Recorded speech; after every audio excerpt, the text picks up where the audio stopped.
Hoy vamos a meternos de lleno en la increíble historia de la filosofía griega, un viaje que empezó con preguntas que, la verdad, todavía hoy nos siguen rondando la cabeza. Todo arranca con una pregunta, una de las grandes. A ver, pensemos un momento. ¿De qué está hecho todo esto que nos rodea? O quizá con esta otra que nos toca mucho más de cerca. ¿Cómo deberíamos vivir? ¿Cuál es la mejor manera de hacerlo para que la vida de verdad valga la pena? Pues bien, hace más de 2500 años, en la antigua Grecia, el simple hecho de atreverse a hacerse estas preguntas lo cambió absolutamente todo. Y esa es la historia que vamos a contar, la del nacimiento de nuestra forma de pensar. Venga, vamos al lío. El primer gran paso, la primera revolución, fue un cambio de chip total en cómo se entendía el mundo. Fijaos, pasamos del mitos al logos. O sea, de explicarlo todo con historias de dioses, con caprichos y leyendas, a usar la cabeza, a buscar explicaciones en la propia naturaleza.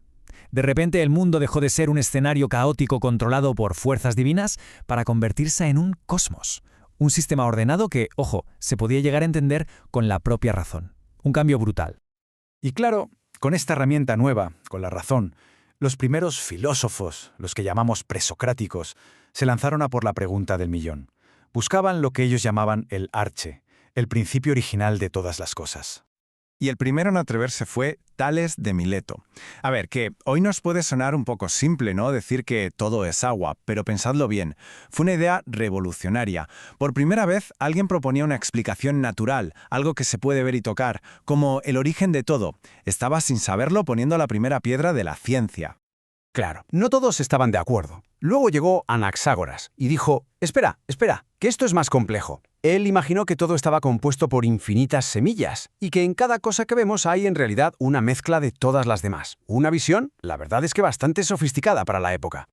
Pero la bomba la soltó Demócrito. Su idea se adelantó literalmente miles de años a la ciencia moderna. Dijo que toda la materia está hecha de partículas diminutas que no se pueden dividir más y que son eternas. ¿Y cómo las llamó? Átomos. Alucinante. Acababa de nacer el materialismo. Con todas estas ideas sobre la mesa, surgió el primer gran cara a cara de la filosofía. Por un lado, Heráclito, que decía que todo fluye, que todo está en constante cambio, lo de que no puedes bañarte dos veces en el mismo río. Y por el otro, Parménides, que defendía justo lo contrario, que el ser, lo que de verdad es eterno e inmutable. ¿Cambio o permanencia? El debate estaba servido. Vale. Después de tanto mirar a las estrellas y a la materia, en el siglo V a.C., en Atenas, la filosofía dio un giro de 180 grados. Dejó de preguntarse tanto por el universo para empezar a preguntarse por el ser humano. Y esto provocó una batalla intelectual por el corazón de Atenas. Por un lado, los sofistas. Eran pragmáticos, enseñaban a hablar en público para triunfar en política y defendían que la verdad es relativa, que el hombre es la medida de todas las cosas. Y en la otra esquina, Sócrates. Él no estaba para nada de acuerdo. Creía firmemente en que existían verdades morales absolutas, como la justicia o la virtud con mayúsculas, y se pasó la vida intentando encontrarlas a través del diálogo. Y sobre los hombros de Sócrates se subieron dos auténticos gigantes del pensamiento, dos filósofos que intentarían construir sistemas completos para explicarlo todo. El primero, Platón, que fue alumno de Sócrates. Su solución fue atrevida. Dijo que la realidad está dividida en dos. Por un lado, este mundo que tocamos, el mundo sensible, que es imperfecto y cambiante, como una copia mala. Y por otro, un mundo inteligible, una realidad superior, donde existen las formas o ideas perfectas y eternas. La justicia perfecta, la belleza perfecta, el original vaya. Pero claro, el mejor alumno de Platón, Aristóteles, no lo veía nada claro. Tenía una visión, pues, radicalmente opuesta.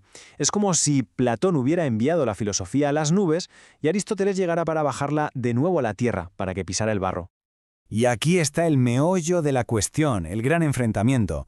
Para Platón, la verdadera realidad estaba en ese mundo abstracto de las formas y solo podíamos llegar a él con la razón. Pero Aristóteles decía, no, la verdadera realidad son las cosas concretas que vemos y tocamos. El conocimiento se consigue observando el mundo, a través de la experiencia. Las formas no están en otro mundo, están dentro de las propias cosas. Ojo, porque toda esta historia que estamos contando parece un club de señores, ¿verdad? Pero sería un error enorme pensar que fue así. Es fundamental sacar a la luz a las mujeres que también fueron parte activa de esta conversación. Vamos a poner el foco solo en 5 de ellas. 5 filósofas brillantes cuyas voces, muy a menudo, la historia ha intentado dejar en un segundo plano o directamente borrar. Hablamos de mujeres como Hiparquia la cínica, que rompió con todas las convenciones sociales de su tiempo, o Diótima, de quien el mismísimo Sócrates dijo que le enseñó todo lo que sabía sobre el amor. Casi nada. No eran notas a pie de página, ¿eh? Lideraron escuelas, fueron maestras de grandes pensadores y participaron de lleno en los debates de su época. Bueno, pues tras la época dorada de Atenas, el mundo cambió. Con la expansión de los grandes imperios, como el de Alejandro Magno en el período helenístico, el foco de la filosofía volvió a moverse. Las grandes preguntas sobre el cosmos y la política dieron paso a una mucho más íntima. ¿Qué tengo que hacer para ser feliz en un mundo tan caótico? Y aquí es donde aparecen escuelas como el estoicismo, el epicureísmo o los cínicos. Cada una ofrecía un manual de instrucciones para alcanzar la paz interior. La filosofía se volvió más práctica, más de andar por casa. Y aquí está la magia de todo esto, la razón por la que esta historia sigue importando, porque las preguntas que se hicieron los griegos son las mismas que nos hacemos hoy. ¿Qué es la realidad? ¿Qué es la justicia? ¿Cómo se alcanza la felicidad? Llevamos 2500 años dándole vueltas y la verdad, el debate sigue tan abierto como el primer día. La pregunta final es, ¿cuál es nuestra propia respuesta?